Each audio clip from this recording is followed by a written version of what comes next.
शिव पुराण का तीसरा अध्याय। श्री सूत जी बोले, सौनक जी सुनो, मैं तुम्हारे सामने एक अन्य गोपनीय कथा का वर्णन करूंगा, क्योंकि तुम शिव भक्तों में अग्रगण्य व देव देवताओं में श्रेष्ठ हो।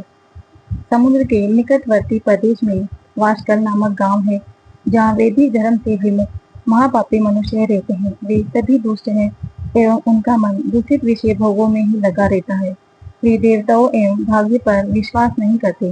वे सभी कुटिल वृत्ति वाले हैं, किसानी करते हैं और विभिन्न प्रकार के अस्त्र शस्त्र रखते हैं। वे व्यभिचारी हैं। वे इस बात से पूर्णतः अनजान है कि ज्ञान वैराग्य तथा सद्गुण धर्म ही मनुष्य के लिए परम पुरुषार्थ है। वे सभी पशु बुद्धि के हैं। अन्य समुदाय के लोग भी उन्हीं तरह के बुरे विचार रखने वाले धर्म से विमुख हैं। वे नित्य कुकर्म में लगे रहते हैं एवं सदा विषय भोगों में डूबे रहते हैं। वहाँ की स्त्रियां भी बुरे स्वभाव की, स्वेच्छाचारिणी, पाप में डूबी, कुटिल सोच वाली और व्यभिचारिणी है। वे सभी सद्व्यवहार तथा सदाचार से सर्वथा शून्य है। वहाँ सभी दुष्टों का निवास है। वासकल नामक गांव में एक बिल्दुक नाम का एक ब्राह्मण रहता था। वह अधर्मी, दुरात्मा और महापापी था। उसकी स्त्री बहुत सुंदर थी। उसका नाम चंचुला था। वह सदा उत्तम धर्म का पालन करती थी, परंतु विदुक वेश्यागामी था। इस तरह कुकर्म करते हुए बहुत समय व्यतीत हो गया।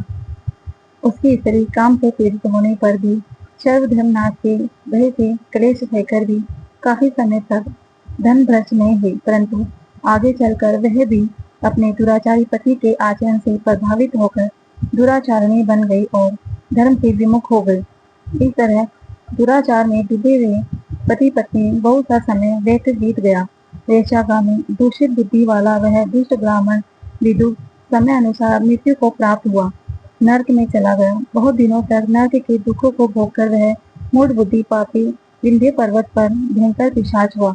इधर दुराचारी हिंदू के मर जाने पर वह चंचुला नामक स्त्री बहुत समय तक पुत्रों के साथ अपने घर में रहती रही।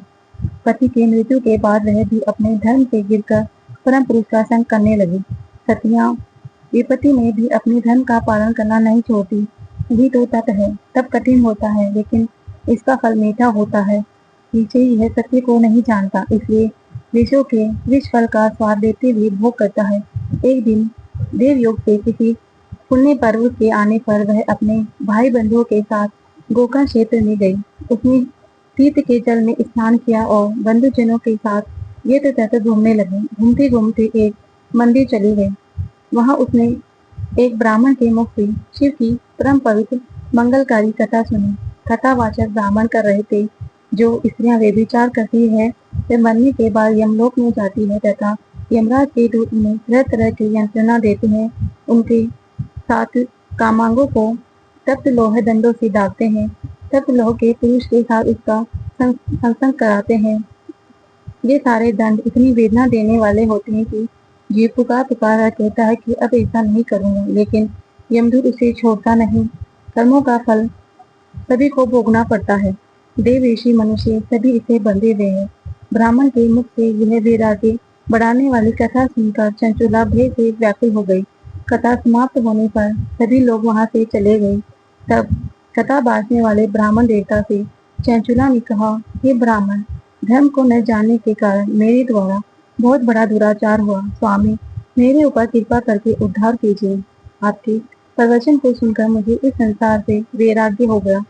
मुझे मूढ़ बुद्धि वाली पापनी को धिक्कार है। मैं निंदा के योग्य हूँ। मैं बुरे विषयों में फंसकर अपने धर्म से विमुख हो गई। कौन मुझ जैसी कुमार्ग में मन लगाने वाली पापनी का साथ देगा? जब यह भूत मुझे गले में फंदा डालकर मुझे बांध कर ले जाएंगे और नरक में मेरे शरीर के टुकड़े करेंगे, तब मैं कैसे उन महायातनाओं को सहन कर पाऊंगी?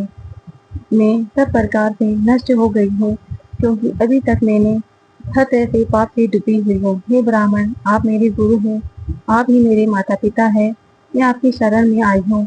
मुझ अपना पर कृपा करें, मेरा उद्धार करें। आगे की कथा हम अगले अध्याय में जानेंगे।